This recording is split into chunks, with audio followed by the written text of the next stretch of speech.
Bugün balla üçün sufle tayyorlashni ko'rsatib Bizlarga kerak bo'ladigan mahsulotlar 50 gram tvorog, 1 dona go'k olma, 1 tuxum, 2 qoshiq ovsyanka uni kerak bo'ladi bizlarga. Xohlasangizlar kichkina qoshiqda asal solishlaringiz mumkin. Bolalaringiz shirani yaxshi ko'rsa. Endi aralashmamiz uchun qo'sha qalblarga solib olib, mant qozonda parda pishirishimiz mumkin. Ya paravarkangiz bo'lsa, paravarkada qo'yib olsangizlar ham bo'ladi. Dim bo'lmasa, mikronovkada qo'ysangizlar ham pishadi. Agar uning narsalaringiz bo'lmasa, choynakka suv solib, choynakning ustini kokot bilan bostirib qo'ysangizlar ham pishadi. Keyin bu suflelarimizni 20 minut davomida parda qo'yib pishirib olamiz. 20 minutda tayyor bo'ladi.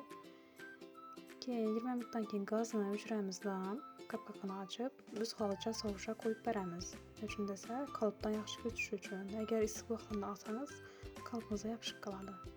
Arasida bir marta kapqog'ini ochib, kapqog'ni suvini to'kib olish kerak. Bo'lmasa, suvlari suflelarimiz ustidan oqadidan bo'shab ketadi suflelarimiz. Endi suflelarimiz ham tayyor. Bolalaringizni zavtrakini aytib berishlaringiz mumkin. Do'q tutadi, ham ichini yumshoq tutadi. Bu sufleni 6 oylikdan keyin bemalol qo'rqmasdan yedirsangizlar bo'ladi.